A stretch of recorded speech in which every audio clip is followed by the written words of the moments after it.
We removed it off the truck, and the first thing you want to do is check the condition of the saw, just in case after some use it got put away in a hurry and everybody had to leave and we didn't get it. So you check for cleanliness, make sure there's nothing in the fins, and the motor is what you're looking for. See if there's any kind of debris shoved in this. This is where the air is flowing through and stuff. From this side it comes back out. We're looking at the saw to see if this has got covered with sawdust. Me personally, after I do that, I check the fuel.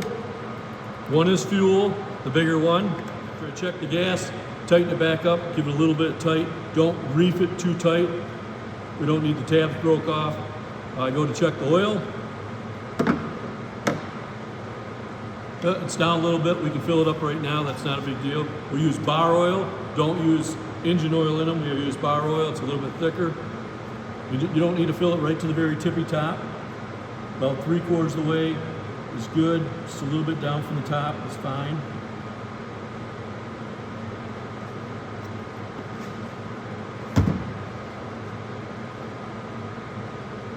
Question for you about the bar oil.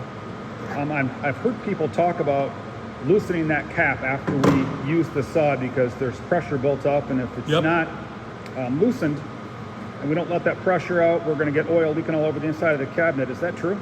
Yes. So once you've used the saw, it gets a vacuum going. So when we're done, a lot of times after we run the saw, we'll do it a little bit later. We always take and just crack it loose again. Crack it loose just so it doesn't get the suction on it. Because if you put it in there after you're done running it, you just wipe it down, throw it back in the truck, it will cause a little bit of suction and it'll just keep leaking out of the cabinet. So the other thing to do when you first check them, when you're doing the weekly check before you want to start it, is look at the chain. The tension should be like this. The teeth, when you pull it with your hand, not forcefully, the teeth should not come out of the bar. It's like this. And make sure the brake is off. This is on, you can hear it. This is off.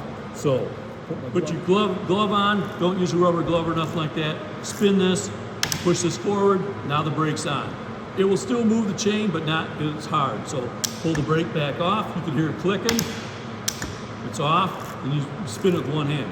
While you're spinning it, look at the teeth to make sure there's all on here. So clearly this one right here is broke off. You can see it right there compared to the other ones. The carbide is missing on this one. So we have a policy, if it's missing 7 of them, you take the chain off and change a new one. So if it's missing 1, we'll go through there so we know there's 1 there.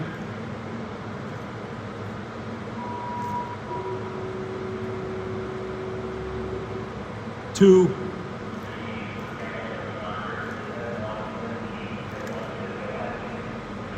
Then we got a chip on this one. So it looks like we're missing three teeth. Within our policy, we're still fine. So the chain will still be good. So you run it around like that a few times, and you check your tension. So then the other thing is you want to take the wrench, and after they've been run, make sure these nuts are tight and down. So I'll go in to show you how to tighten the chain. You loosen the nut up like this, both of them. Right here is a little nut right here. You can see it right here. There's a screw.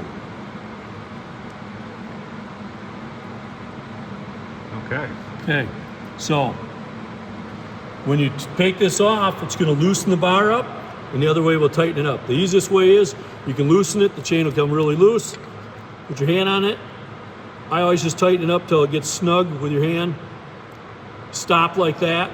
Don't force it, and then stop. Then tighten your nuts up.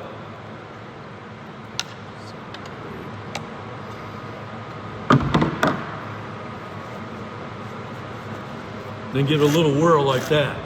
Then see where your bar is. So it's tight right now, but you're going to want to run the saw first before you really snug them down super tight. So we'll do that in a minute. The other thing to do, so I'll have to come back and do that, which is fine, but so when you're doing the inspection, pull this off right here. This is the air breather. Kind of check it to make sure it's not solid black stuff. This will still work. if we had a clean one, we could put it on there. And the other thing is, if it doesn't start, here's the spark plug. Pull the rubber cover off here. And the spark plug's right there, right behind it. You can see it. Wrench fits right on it. Just like that. And you can snug it right down a little bit. The biggest thing is being on aluminum, don't try forcing it when you change the plug.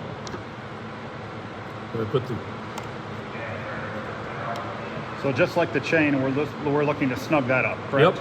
Yep. You don't want to over tighten it. It's aluminum. So put the rubber cover back on there. Put it back on the plug.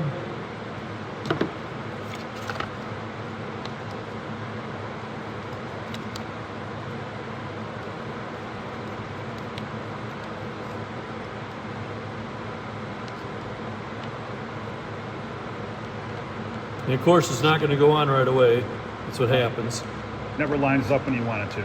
Nope. There we go. Okay. We're going to talk about the start procedure. Make sure the switch is in the on position. Stops down, on's off. Here's your choke. So we're going to pull the choke out. We'll pull the throttle up. Push your lock button in. Push your button, that holds the throttle. So if your hand's on this, it'll release. That's the safety mechanism. But right here's your button. You can hear it click. So push this down, put your hand there, and then push that to lock the throttle. That locks the throttle up a little bit. This button here is an oiler. You don't need to use that on start. So place it on the ground. Hey, for people that don't have a lot of experience with small engines, can you explain what the choke does? Yes. The choke cuts off the air supply and makes more fuel mixture with it, so it's supposed to start quicker on a cold start. Okay. So place your foot on this, your switch is on, put your hand on here, put it like this, let it fire a couple times. I'll put the choke in.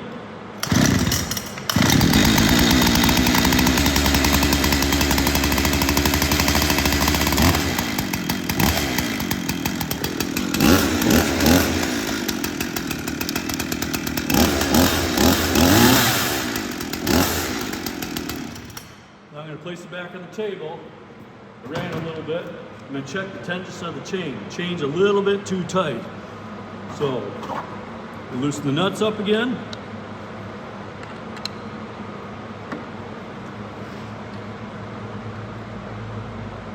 I'll give it a little tiny bit, not much. You can put a glove on or just use your screwdriver, run it back and forth, check it. A little bit too tight still. Doesn't take much.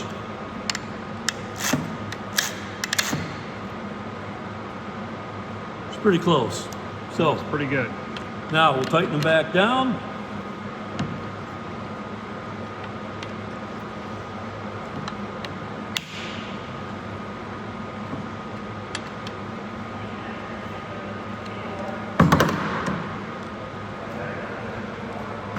Make sure it's back on. Throttle's like that. And we did start it. We won't need to use the choke.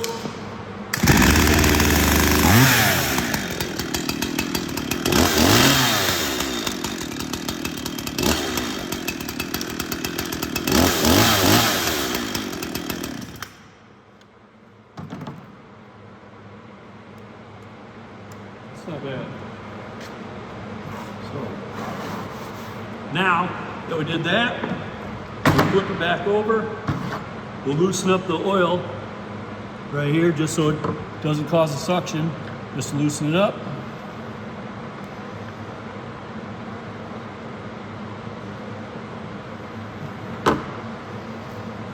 Wipe it off and tighten it down. Whatever you do, don't push the automatic oiler after you've done that. That's this switch here, because then it will start causing a siphon and it'll just keep pumping oil out.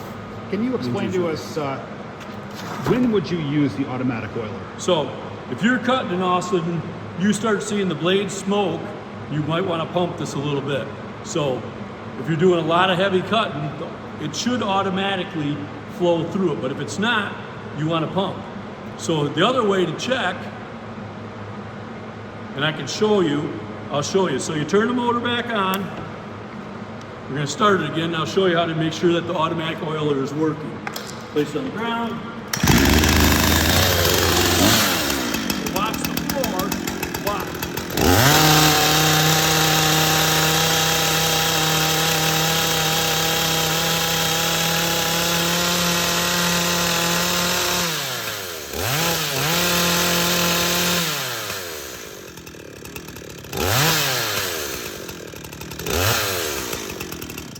You see how I put this line right here? That means the oil. Or if you look right here, see how the oil is coming out? That means the automatic oiler is working. That's how you check to see if it's working. So now we'll go through the procedure again.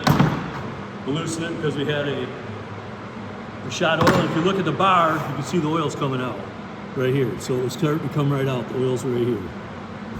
So that's why when you're done, you want to clean it all off, loosen it up.